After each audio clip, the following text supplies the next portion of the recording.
গুৰুত্বপূৰ্ণ খবৰ লৈ অহাৰ চেষ্টা কৰিছো ৰকিবুল হুছেইনৰ পাছত এইবাৰ এপিচিচিৰ সভাপতি ভূপেন বৰাই ৰাজ্যৰ মুখ্যমন্ত্ৰী ডক্টৰ হিমন্ত বিশ্ব শৰ্মাক উভতি ধৰা পৰিলক্ষিত হৈছে ভূপেন বৰাই কৈছে যে অসমৰ ৰাজনৈতিক ক্ষেত্ৰখনৰ বাবে হিমন্ত বিশ্ব শৰ্মা হৈছে অহনি সংকেত আৰু মুখ্যমন্ত্ৰী ডক্টৰ হিমন্ত বিশ্ব শৰ্মাৰ বাবে ৰাজ্যত সাম্প্ৰদায়িক সংঘৰ্ষৰ সূত্ৰপাত হ'ব বুলি মন্তব্য কৰা দেখিবলৈ পোৱা গৈছে আৰু সমান্তৰালভাৱে ভূপেন বৰাই কৈছে যে 2026ত এইবাৰ কংগ্ৰেছৰ চৰকাৰ আহিব আৰু কংগ্ৰেছৰ চৰকাৰ আহিলেই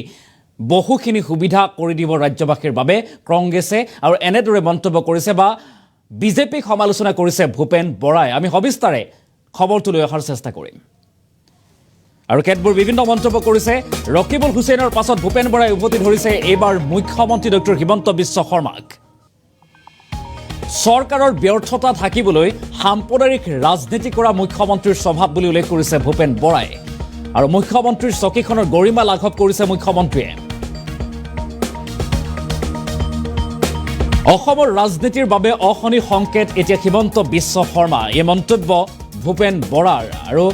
মানধাতা যুগৰ কুৎসিত মন এটা লৈ আছে মুখ্যমন্ত্ৰীয়ে এনেদৰে সমালোচনা কৰিছে মুখ্যমন্ত্ৰী ডক্টৰ হিমন্ত বিশ্ব শৰ্মাক কেতিয়াবা এনেকৈ সাম্প্ৰদায়িক সংঘৰ্ষ আৰম্ভণি কৰিব মুখ্যমন্ত্ৰী ডক্টৰ হিমন্ত বিশ্ব শৰ্মাই আৰু এই মন্তব্য ভূপেন বৰাৰ যোৰহাট গুৱাহাটী লখিমপুৰ শোণিতপুৰ আদি সমষ্টিত আন লোকৰ ভোট পাইছোঁ কেৱল মুছলমানৰ ভোট নহয় অন্য সম্প্ৰদায়ৰ লোকৰো ভোট পাইছোঁ বুলি উল্লেখ কৰিছে কংগ্ৰেছে জাতি ধৰ্মৰ বিপৰীতে সকলো ৰাইজৰ ভোট লাভ কৰিছে আৰু মুখ্যমন্ত্ৰীয়ে কেৱল হিন্দু মুছলমান কৰিলেই নহ'ব লগতে এতিয়া অসমত চাকৰি সংস্থাপন আৰু উন্নয়ন লাগে এই সমূহৰ বিষয়েও আলোচনা কৰিব লাগিব বুলি সমালোচনা মুখ্যমন্ত্ৰীগৰাকীক যদি মোদীৰ আঁচনিলৈ মোদীক ভোট দিব লাগে তেনেহ'লে কংগ্ৰেছে যিবোৰ কাম কৰিছিল তেখেতসকলেও কংগ্ৰেছক ভোট দিব লাগে তেনেহ'লে এয়াৰপৰ্টেৰে যোৱা সকলো লোকে কংগ্ৰেছক ভোট প্ৰদান কৰিব লাগে আৰু সমান্তৰালকৈ শৰাইঘাট দলঙৰে অহা যোৱা কৰা প্ৰতিজন লোকে আমাক কংগ্ৰেছক ভোট দিব লাগে বুলি ভূপেন বৰাৰ শেহতীয়া মন্তব্য 2026ত হিমন্ত বিশ্ব শৰ্মাৰ চৰকাৰ নাহে আমাৰ চৰকাৰ আহিব 2026ত কংগ্ৰেছৰ চৰকাৰ আহিব বুলি উল্লেখ কৰিছে উপ নিৰ্বাচনত আমি নতুন টিমেৰে আগবাঢ়িম আমি নতুন টিমেৰে যুঁজিবলৈ সাজু আছো বুলি ভূপেন বৰাই মন্তব্য কৰা পৰিলক্ষিত হৈছে সামগ্ৰিক বাদ দি বাকী সমষ্টিকেইটাত আমাৰ বহুত কৰিবলগীয়া আছে আৰু এনেদৰে কেতবোৰ বিভিন্ন মন্তব্য কৰিছে ভূপেন বৰাই মুখ্যমন্ত্ৰী ডক্টৰ হিমন্ত বিশ্ব শৰ্মাক উভতি ধৰা পৰিলক্ষিত হৈছে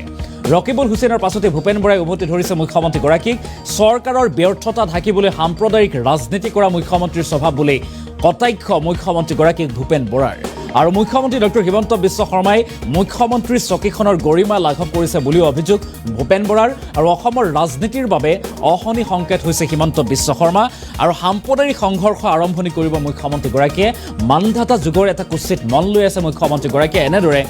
এক কঠোৰ সমালোচনা কৰিছে ভূপেন বৰাই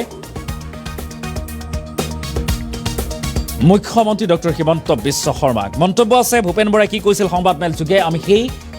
মন্তব্যৰ ক্ৰিয়াদাংশ আগবঢ়োৱাৰ চেষ্টা কৰিম বাকী ৰাইজৰ পৰা পাইছোঁ গতিকে মুখ্যমন্ত্ৰীগৰাকীয়ে অতি কৌশলপূৰ্ণভাৱে তেখেতৰ যিবিলাক সামূহিক ব্যৰ্থতা চৰকাৰৰ এই ব্যৰ্থতাবিলাক ঢাকিবৰ কাৰণে সদায় সাম্প্ৰদায়িক মেৰু বিভাজনৰ ৰাজনীতিটোক তেওঁ অস্ত্ৰ হিচাপে ব্যৱহাৰ কৰিছে অসমৰ মুখ্যমন্ত্ৰী হিমন্ত বিশ্ব শৰ্মা ডাঙৰীয়াৰ মুখ্যমন্ত্ৰী পদটোৰ গৰিমা যিধৰণে তেওঁ নষ্ট কৰিছে সমান্তৰভাৱে তেওঁৰ যিটো কুৎসিত যিটো মন যিজন মানুহে অলপ দিনৰ আগতে অনুসূচিত ক্ষুদ্ৰসকলে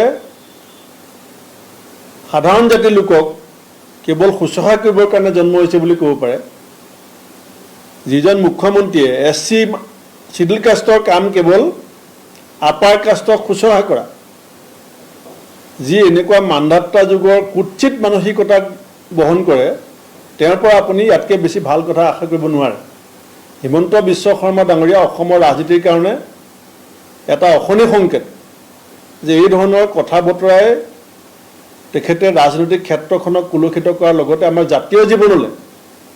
এটা সাম্প্ৰদায়িক সংঘাতৰ পৰিস্থিতি সৃষ্টি কৰিব পৰা কথা বতৰা ক'বলৈ আৰম্ভ কৰিছে এতিয়া মুছলিম ভোট যদি আমি পাইছোঁ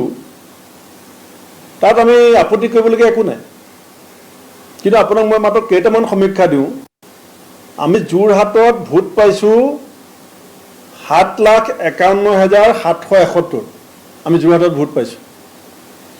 আৰু যোৰহাট পাৰ্লিমেণ্টত ইছলাম ধৰ্মী ৰাইজৰ ভোট আছে 1,16,000।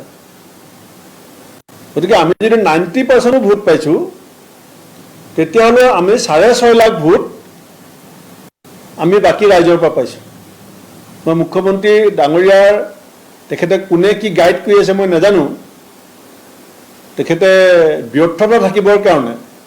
পৰাজয়ৰ গ্লানি আৰু ভৱিষ্যতৰ যিটো শংকা, সেই শংকাত তেওঁ ভুগি পেলাই যিবিলাক আবুল তাবুল বকিছে, লখিমপুৰত 4,61,885টা ভোট পাইছে। তাত তেওঁলোকে যাক মিয়া মিয়া বুলি কয়, মিয়া ভোট আছে 1.5 লাখ, অৰ্থাৎ 3,10,000 ভোট ক'ৰ পৰা আহিলে? শোণিতপুৰত আমি ভোট পাইছোঁ 4,14,380টা। তাত ইছলাম ধৰ্মী ভোট আছে 2,04,310টা। গতিকে আমি এইটো কথা সঁচা যে আমি সকলো জাতি, ধৰ্ম, বৰ্ণ, সম্প্ৰদায় এখন সম্প্ৰীতি মহামিলনৰ অসমক আমি নেতৃত্ব দিব বিচাৰোঁ। আমি জাত পাতৰ নামত, ধৰ্মৰ নামত, ভাষাৰ নামত বিভাজন কৰিব নিবিচাৰোঁ। আমি ইলেকশ্যনৰ আগত হঠাৎ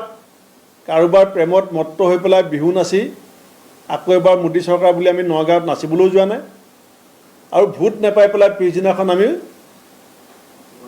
গোৱাল গালিও পৰা নাই। গতিকে হিমন্ত বিশ্ব শৰ্মা ডাঙৰীয়াক মই আহ্বান জনাম যে প্ৰথমতে নৰেন্দ্ৰ মোদী ডাঙৰীয়াক সোধক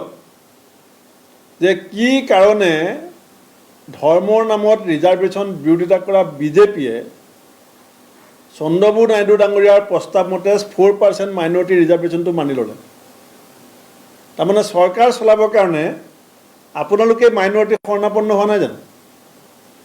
প্ৰত্যেকখন মিটিঙত নৰেন্দ্ৰ মোদী ডাঙৰীয়াই কৈছিলে যে ধৰ্মৰ নামত সংৰক্ষণ, আমি ৰিজাৰ্ভেশ্যন আমি মানি নলওঁ, আমি এইটো বাতিল কৰিম। তে এটা প্ৰস্তাৱ চন্দ্ৰবাবু নাইডু ডাঙৰীয়াই দিলে, কাৰণ অন্ধ্ৰপ্ৰদেশত ইয়াত যেনেকৈ আমি ইছলাম ধৰ্মী ভাৰতীয় নাগৰিকসকলৰ ভোট পাইছোঁ,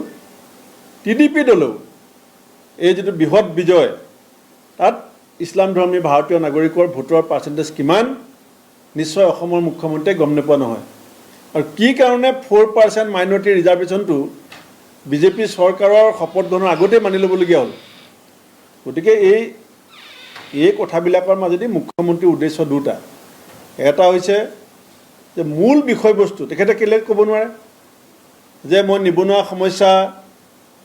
সমাধানৰ কাৰণে এইটো পথ লৈছোঁ, উদ্যোগীকৰণৰ কাৰণে তেখেতৰ চিন্তা কি আলোচনা কৰিব নোৱাৰে, কৃষি খণ্ডক অগ্ৰগতিৰ কাৰণে কি কৰিছে ক'ব নোৱাৰে। খালি হিন্দু মুছলমান কৈ বাকী কথাবিলাক তল পেলাব পৰা মুখ্যমন্ত্ৰীৰ যিটো ষড়যন্ত্ৰ, এইটো অসমৰ ৰাইজে বুজি পাইছে। মই তেখেতক আহ্বান জনাম